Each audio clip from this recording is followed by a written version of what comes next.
जय श्री राधे श्री हरिवंश राधा वल्लभ लाल की जय। हरिवंश महाप्रभु की जय। परम पूज्य गुरुदेव महाराज की जय। बहुत बहुत स्वागत है सभी का श्री चैतन्य चरितावली में। हम चैतन्य चरितावली में बड़ा ही सुंदर चरित्र भगवान का सुन रहे हैं। इसमें आज हम अध्याय सुनेंगे श्री गोपीनाथ क्षीर चोर। जय जय। तो गोपीनाथ क्षीर चोर क्यों बने, क्यों कहा जाता है उन्हें, और क्षीर चोर मतलब खीर चोर समझ लीजिए। खीर चोरा गोपीनाथ ऐसा बोला जाता है। क्यों बोलते हैं वो हमें इस कथा से पता चलेगा। तो पहले तो हम चलिए हरिनाम गा लेते हैं, भगवान को प्रसन्नता होगी। प्रेम से कहो हरे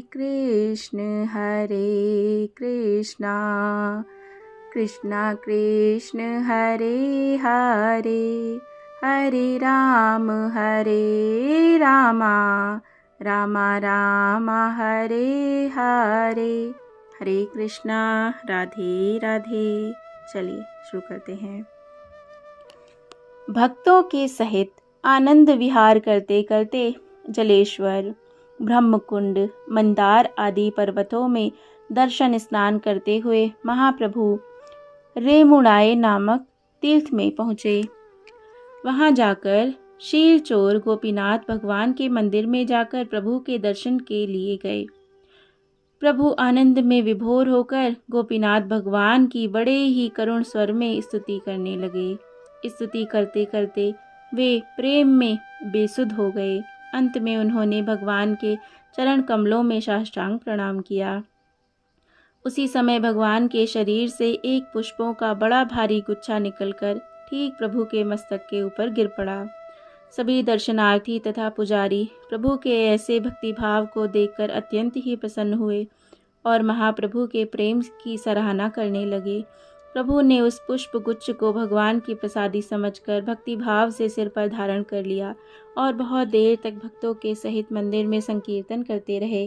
अंत में वहीं पर रात्रि में विश्राम भी किया। नित्यानंद जी ने पूछा, प्रभु इन श्री गोपीनाथ भगवान का नाम क्षीर चोर क्यों पड़ा?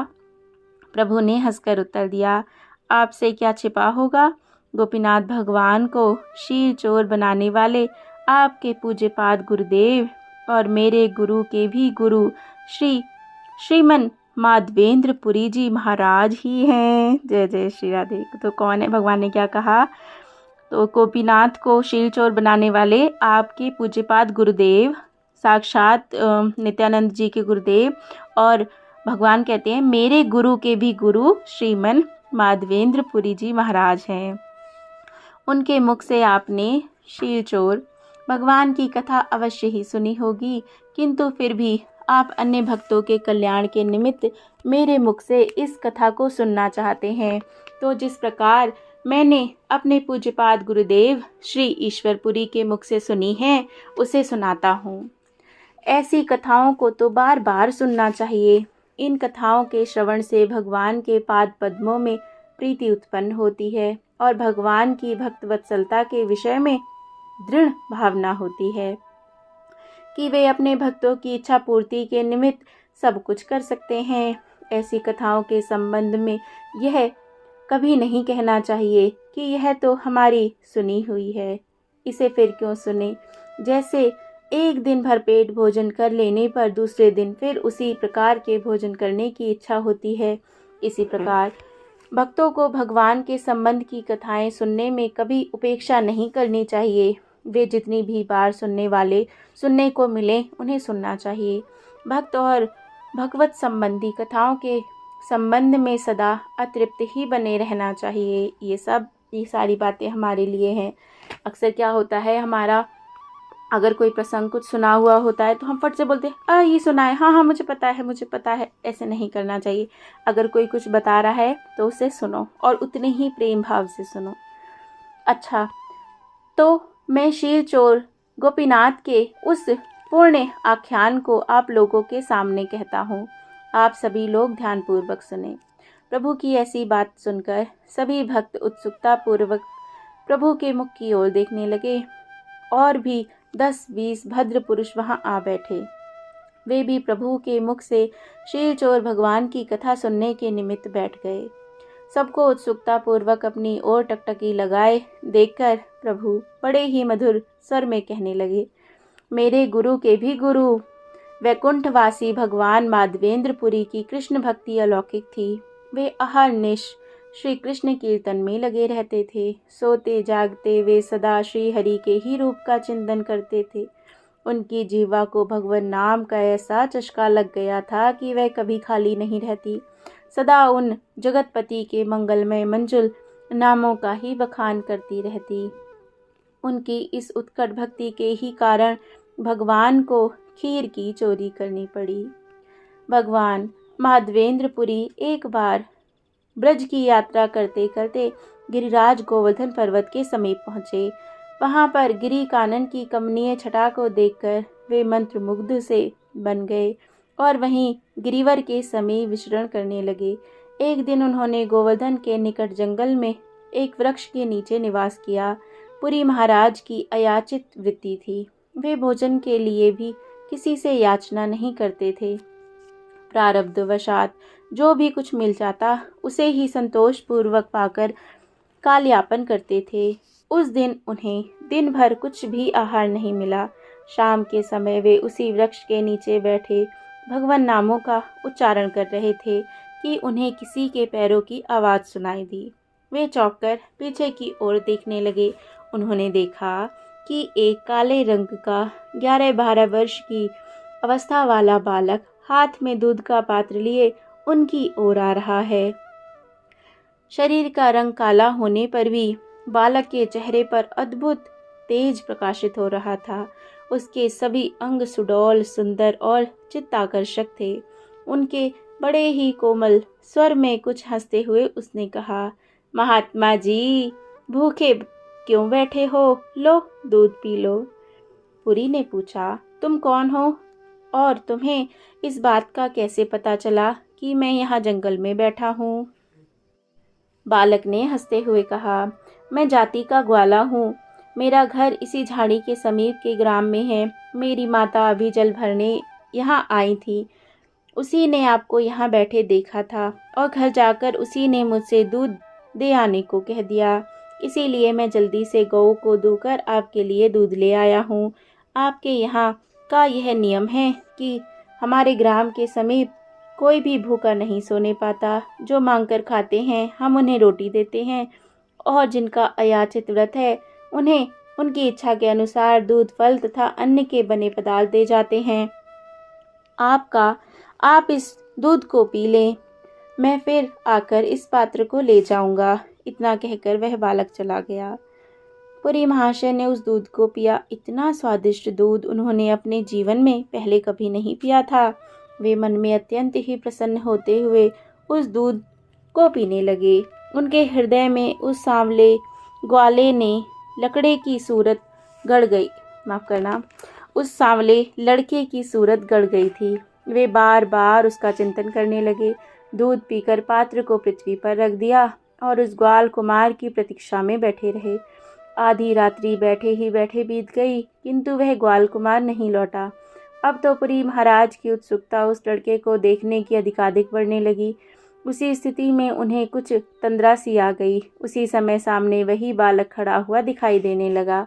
उसने हंसते हंसते कहा, पुरी, मैं बहुत दिन से तुम्हारे आने की प्रतीक्षा कर रहा था।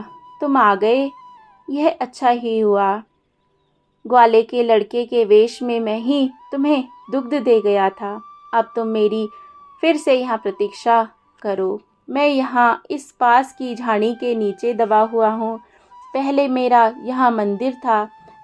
मेरा पुजारी मलच्छियों के भय से मुझे इस झाड़ी के नीचे गाड़कर भाग गया था। तब से मैं इस झाड़खंड में ही दबा हुआ हूँ। अब तुम मुझे यहाँ से निकालकर मेरी विधिवत पूजा करो। मेरा नाम श्री गोपाल है। मैंने ही इस गोवर्धन को धारण किया था। तुम इसी नाम से मेरी प्रतिष्ठा करना।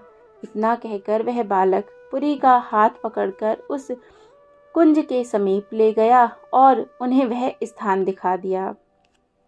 आंखें खुलने पर पूज्य महाराज चारों ओर देखने लगे, किंतु वहां तो कोई नहीं था। प्रातःकाल उन्होंने ग्राम के लोगों को बुलाकर सब वृतांत कहा। और श्री गोपाल के बताए हुए स्थान को उन्होंने खुदवाया।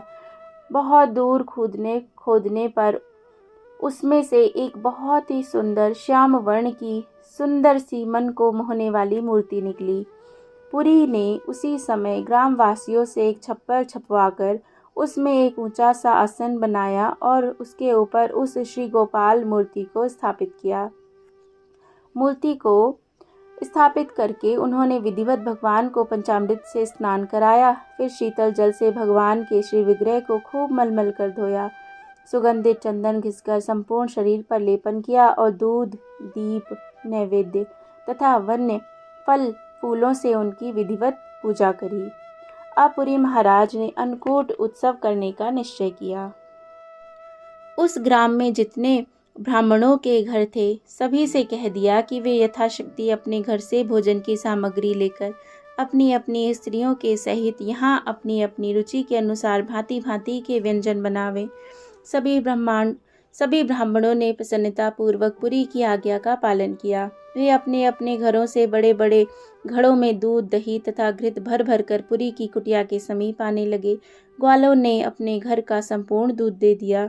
दुकान करने वाले बनियों ने चावल, बूरा तथा घृत आदि बहुत सी भोजन की सामग्री भगवान के भोग के लिए प्रदान करी। सुपात्र ब्राह्मणों की स्त्रियां आकर अपनी अपनी इच्छा के अनुसार सुंदर सुंदर पदार्थ भगवान के भोग के लिए तैयार करने लगी। पदार्थों में कच्चे पके का भेदभाव नहीं था। जिसे जो भी बनाना आता था और जिसे जो भी अधिक प्रिय था वह अपनी शुद्ध भावना के अनुसार उसी पदार्थ को भक्ति भाव से बनाने लगी। कोई तो फिलौरीदार बढ़िया कढ़ी सी बना रही, कोई मूंग के उड़द के बड़े ही बनाती, कोई दही बड़े, कांजी बड़े, सौंठ के बड़े बना बना कर रख रही है, कोई पूड़ी, कचौड़ी, मालपुआ, मीठे पुआ, बेसन के पुआ, बाजरे की टिकियाँ ही बना रही है, कोई बेसन के लड्डू, मूंग के लड्डू, नुक्ती के लड्डू, सूजी के लड्डू, चूरमा के लड्डू, कांगनी के लड्डू आदि भांति भांति के लड्डुओं को ही भोग के लिए तैयार कर रही है। कोई भांति भांति के साग, खट्टे मीठे विविध प्रकार के रायते ही बना बनाकर एक ओर रखती जाती है। कोई छोटी छोटी बाटियां ही बनाकर उन्हें घी के पात्र में डुबो डुबो कर रखती जाती है। कोई उन्हें हाथ से मींचकर चूरमा बना रही है, कोई पतली पतली फुल्कियां पका रही है, कोई मोटे मोटे रोटे ही बनाकर भगवान को खिलाना चाहती है, कोई कांगनी भात बना रही है तो कोई बाजरे का भात उबाल रही है, कोई रमासों को उबालकर ही छौंक रही है, कोई चनों को फुलाकर उन्हें घी से तल रही है, कोई अमचूर की, पुदीने की, मेवाओं की, इमली की तथा और भी कई प्रकार की चटनियों को पीस पीस कर पत्थर की कटोरियों में रखती जाती है। कोई मखानों की, चावलों की तथा और भी भांति भांति की खीर बना रही हैं। कोई दूध का खोआ बनाकर पेड़ा, बर्फी, खोआओं के लड्डू, गुलाब जामुन आदि फलाहारी मिठाइयाँ बना रही है, कोई दूध की रबड़ी बना रही है, कोई खुरचन तैयार करके दूसरी को रखती जाती है, कोई मिट्टी की महेरी की भगवान को भोग लगाना चाहती है, कोई सुंदर सुंदर भांति भांति के चावलों को ही कई प्रकार से रांध रही है, कोई रोटियों को दूध में मींचकर उन्हें दूध में फुला रही है, कोई लपसी बना रही है, कोई हलवा, मोहन भोग, दूध लपसी आदि पदार्थों को बनाने में लगी हुई है। इस प्रकार सभी ने अपनी अपनी इच्छा के अनुसार सैकड़ों प्रकार के षट रस युक्त भोजन बनाए। उन्होंने क्या बनाए, श्री गोपाल भगवान ने स्वयं उनके हृदयों में प्रेरणा करके बनवाए। नहीं तो भला गांव की रहने वाली वे गंवारों की स्त्रियां ऐसे पदार्थों का बनाना क्या जाने। भगवान तो सर्वसमर्थ हैं, वे जिसके हाथ से जो भी चाहें करा सकते हैं। इस प्रकार सब सामान तैयार होने पर पुरी महाराज ने भगवान का भोग लगाया। पता नहीं भगवान कितने दिनों के भूखे थे। देखते ही देखते वे उन सभी पदार्थों को चट कर गए। पुरी महाशय को बड़ा विस्मय हुआ। तब भगवान ने हंसकर अपने हाथों से उन पात्रों को छू दिया। भगवान के स्पर्श मात्र से ही वे सभी पदार्थ फिर ज्यों के त्यों ही हो गए। जय हो। पुरी महाराज ने प्रसन्नता प्रकट करते हुए सभी ब्रजवासी स्त्री, पुरुष, बालक, वृद्ध तथा युवकों को वह प्रसाद बांटा। पुरी महाराज ने भगवान श्री गोपाल को प्रकट किया है। यह समाचार दूर दूर तक फैल गया था। हजारों स्त्री पुरुष भगवान के दर्शन के लिए आने लगे।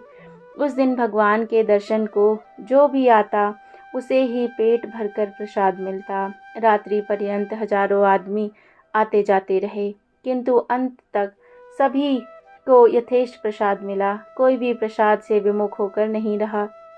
इस प्रकार उस दिन का अन्नकूट उत्सव बड़ा ही अद्भुत रहा। जय हो। इसके पश्चात अन्य ग्रामों के भी पुरुष बारी बारी से श्री गोपाल भगवान का अन्नकूट करने लगे। इस प्रकार रोज ही पुरी महाराज की कुटिया में अन्नकूट की धूम रहने लगी। यह समाचार दूर दूर तक फैल गया। मथुरा के बड़े से बड़े सेठ श्री गोपाल भगवान के दर्शन करने आने लगे और वे सोना चांदी हीरा जवाहरात तथा भांति भांति के वस्त्राभूषण भगवान को भेंट करने लगे। किसी पुण्यवान पुरुष ने गोपाल भगवान का बड़ा भारी विशाल मंदिर बनवा दिया।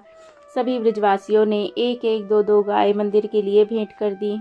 इससे हजारों गायें मंदिर की हो गईं।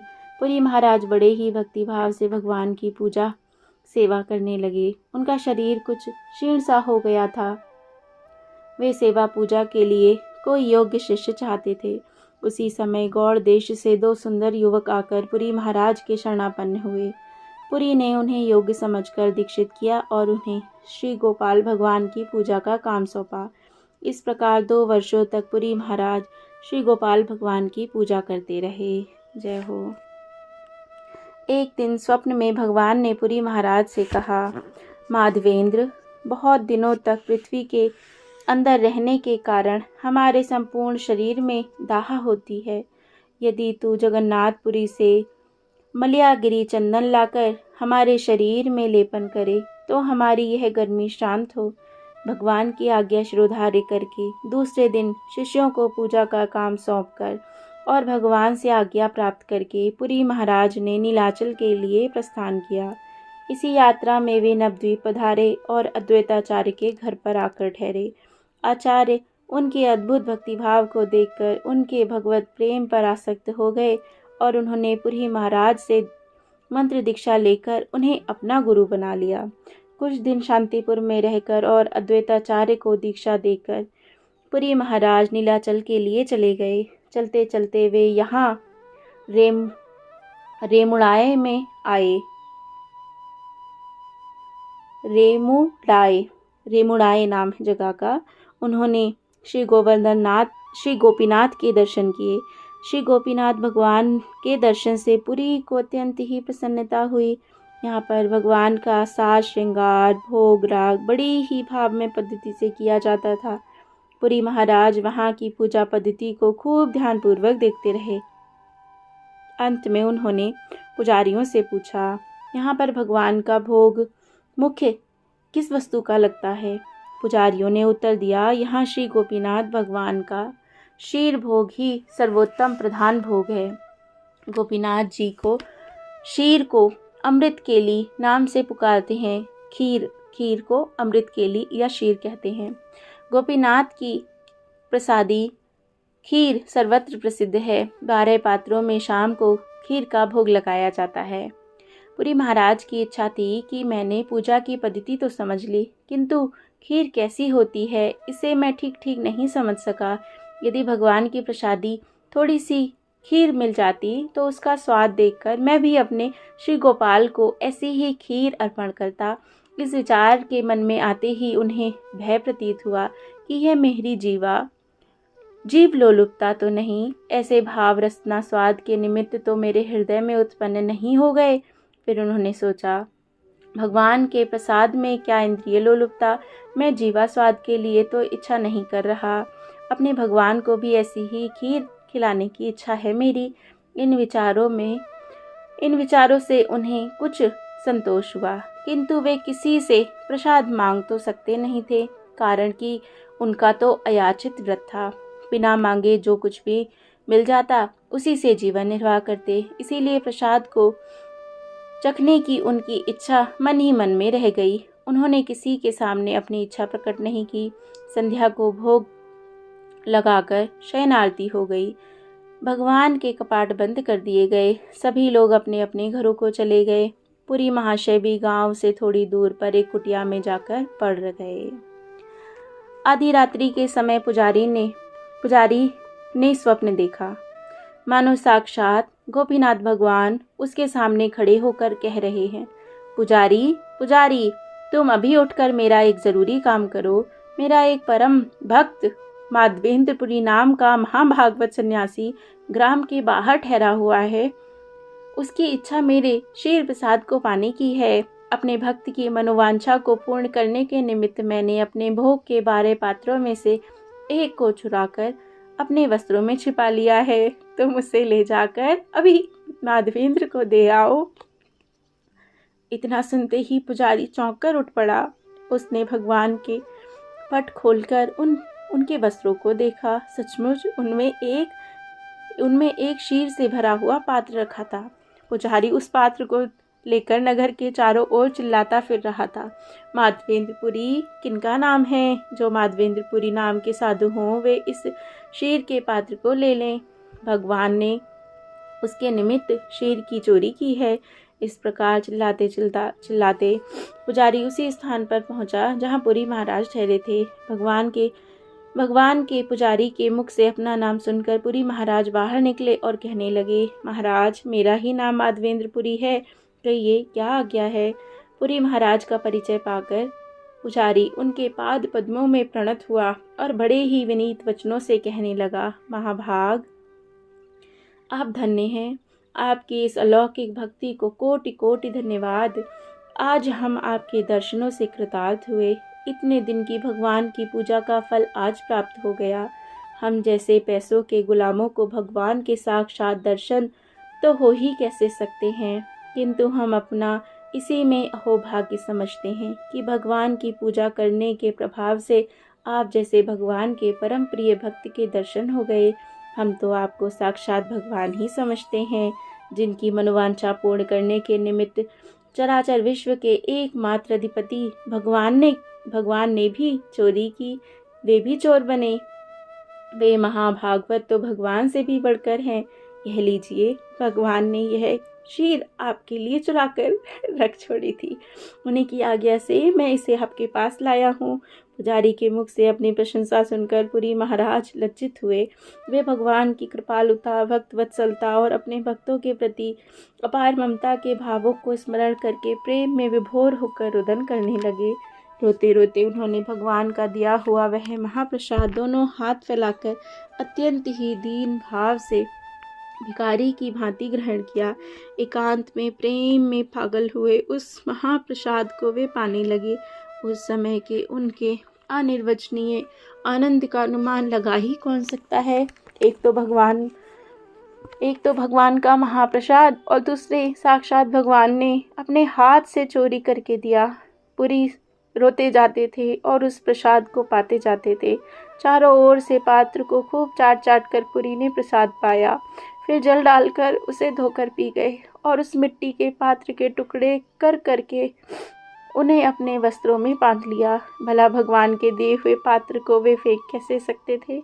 उस टुकड़े को रोज नियम से एक एक करके खा लेते थे। जब रेमुड़ाए के लोगों को भगवान की क्षीर चोरी की बात मालूम पड़ी, तब तो हजारों नर नारी महाराज के दर्शन करने के लिए आने लगे। चारों ओर पुरी महाराज के प्रेम की प्रशंसा होने लगी। सभी के मुखों पर वही पुरी महाराज की अलौकिक भक्ति की बात। सभी उनके भगवत प्रेम की भूरी भूरी प्रशंसा करने लगे। प्रतिष्ठा को शुक्री विष्ठा और गौरव को रौरव नरक के समान दुखदायी समझने वाले पुरी महाराज अब अधिक काल तक वहां ठहर ना सके। वे गोपीनाथ भगवान के चरणों की वंदना करके जगन्नाथपुरी के लिए चले गए। जगन्नाथ जी में पहुंचते ही पुरी महाराज के आगमन का समाचार चारों ओर फैला। दूर दूर से लोग पुरी महाराज के दर्शन के लिए आने लगे। सचमुच मान प्रतिष्ठा तथा कीर्ति की गति अपनी शरीर की छाया के समान ही है। तुम यदि स्वयं छाया को पकड़ने दौड़ोगे तो वह तुमसे आगे ही आगे भागती जाएगी। तुम कितना भी प्रयत्न करो वह तुम्हारे हाथ ना आवेगी। उसी की तुम उपेक्षा करके उससे पीछा छुड़ाकर दूसरी ओर भागो।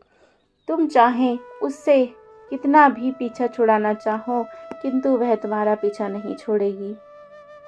तुम जिधर भी जाओगे उधर ही तुम्हारे पीछे पीछे लगी डोलेगी। जो लोग प्रतिष्ठा चाहते हैं, प्रतिष्ठा के लिए सब कुछ करने को तैयार हैं, उनकी प्रतिष्ठा नहीं होती। और जो संसार से पृथक होकर एकदम प्रतिष्ठा से दूर भागते हैं, संसार उनकी प्रतिष्ठा करता है। इसीलिए तो संसार की गति को उल्टी बताते हैं। गोपीनाथ भगवान के दरबार से पुरी महाराज प्रतिष्ठा के ही भय से भाग गए थे। उसने यहाँ भी पिंड नहीं छोड़ा। अस्तु कुछ काल तक जगन्नाथपुरी में निवास करके ब्राह्मणों के सम्मुख अपने श्री गोपाल की इच्छा कह सुनाई। भगवान की इच्छा को समझकर पुरी निवासी ब्राह्मण परम प्रसन्न हुए और उन्होंने पुरी महाराज के लिए बहुत से मलयागिरी चंदन की व्यवस्था कर दी। राजा से कहकर उन्होंने चंदन के लिए यथेष्ट कर्पूर तथा केसर कस्तूरी का भी प्रबंध कर दिया। उन्हें ब्रज तक पहुंचाने के लिए 2 सेवक भी पुरी महाराज के साथ कर दिए और राज आज्ञा दिलाकर उन्हें प्रेम पूर्वक विदा कर दिया। चंदन कर्पूर आदि को लिए हुए पुरी महाराज फिर रेमुणा में पधारे और श्री गोपीनाथ भगवान के दर्शन के निमित्त वहां 2-4 दिन के लिए ठहरे। भगवान तो भाव के भूखे हैं, उन्हें किसी संसारी भोग की इच्छा नहीं। वे तो भक्त का भक्ति भाव ही देखना चाहते हैं। पुरी महाराज की अलौकिक श्रद्धा तो देखिए। भगवान की आज्ञा पाते ही चंदन लेने के लिए भारत के एक छोर से समुद्र के किनारे दूसरे छोर पर आपत्ति विपत्तियों की भी कुछ परवाह न करते हुए प्रेम सहित चल दिए। अब भक्ति की अग्नि परीक्षा हो चुकी। वे उसमें खरे सोने के समान निर्मल होकर चमकते हुए ज्यों के त्यों निकल आए। अब भगवान ने भक्त को और अधिक क्लेशों में डालना उचित नहीं समझा। उस समय मुसलमानी शासन में इतनी दूर तक चंदन आदि को ले जाना बड़ा कठिन था। फिर स्थान स्थान पर घोर युद्ध हो रहे थे, कहीं भी निर्विघ्न पथ नहीं था। इसीलिए भगवान ने पुरी महाराज को स्वप्न में आज्ञा दी। क्या आज्ञा दी? श्री गोपीनाथ और मैं एक ही हूँ। तुम हमारे दोनों विग्रहों में किसी प्रकार की भेद बुद्धि मत करना। तुम इस चंदन का लेप श्री गोपीनाथ के श्री विग्रह में करो, इसी से हमारा ताप दूर हो जाएगा। हमारे वचनों पर विश्वास करके तुम निसंकोच भाव से इस चंदन को यहीं पर घिसवा कर हमारे अभिन्न विग्रह में लगवा दो। पुरी महाराज को पहले जो स्वप्न आदेश हुआ था, उसकी पूर्ति के लिए तो वे जगन्नाथपुरी चंदन लेने के लिए दौड़े आए थे। अब जो भगवान स्वप्न में आज्ञा दी उसे वे कैसे टाल सकते थे। इसीलिए भगवान की आज्ञा शिरोधार्य करके वे वहीं ठहर गए और चंदन घिसवाने के लिए 2 आदमी नौकर रख लिए। ग्रीष्मकाल के 4 महीनों तक वहीं रहकर पुरी महाराज भगवान के अंगों पर कर्पूर चंदन आदि का लेप कराते रहे। और जब भगवान का ताप दूर हो गया तो वे चतुर्मास बिताने के निमित्त पुरी चले गए और वहां 4 महीने निवास करके वे अपने श्री गोपाल के समीप लौट गए। इस प्रकार सभी भक्तों को श्रीमन माधवेंद्र पुरी की उत्कट भक्ति और अलौकिक प्रेम की कहानी कहते कहते प्रभु का गला भर आया। प्रभु के नेत्रों से अश्रुधारा निकल कर उनके वक्षस्थल को भिगोने लगी। पुरी के महात्म का वर्णन करते करते अंत में उन्हें उस श्लोक का स्मरण हो आया जिसे पढ़ते पढ़ते पुरी महाराज ने इस 5 भौतिक शरीर का परित्याग किया था। वे रुंधे कंठ से उस श्लोक को बार बार पढ़ने लगे। श्लोक पढ़ते पढ़ते वे बेहोश होकर नित्यानंद जी की गोद में गिर पड़े। अन्य उपस्थित भक्त भी प्रभु को रुदन करते देखकर जोरों से क्रंदन करने लगे। उसी समय भगवान का भोग लगाकर शयन आरती हुई। प्रभु ने सभी भक्तों के सहित शयन आरती के दर्शन किए और फिर वहीं मंदिर के समीप ही एक स्थान में रात्रि बिताने के लिए निश्चय किया। पुजारियों ने लाकर भगवान के शीर भोग के 12 पात्र प्रभु के सामने रख दिए। प्रभु भगवान के उस महाप्रसाद के दर्शन मात्र से ही परम प्रसन्न हो उठे। प्रसन्नता प्रकट करते हुए उन्होंने कहा, आज हमारा जन्म सफल हुआ। जो हम गोपीनाथ भगवान के शीर के अधिकारी समझे गए। भगवान के प्रसाद के संबंध में लोभ वृत्ति करना ठीक नहीं है। हम 5 ही आदमी हैं, अतः आप हमें 5 पात्र देकर 7 पात्रों को उठा ले जाइए। भगवान के प्रसाद के अधिकारी सभी हैं, उसे अकेले पा लेना ठीक नहीं। यह कहकर प्रभु ने 5 पात्रों को ग्रहण करके शेष 7 पात्रों को लौटा दिया। भगवान के उस अद्भुत महाप्रसाद को प्रभु ने अपने भक्तों के साथ श्रद्धा सहित पाया और रात्रि वहीं भगवान के चरणों के समीप बिताई। जय हो, जय जय श्री राधे। कितना सुंदर अध्याय है ना, अद्भुत अद्भुत अद्भुत। जय जय श्री राधे। श्री भगवान के श्री चरणों में प्रणाम। राधे राधे राधे राधे राधे राधे।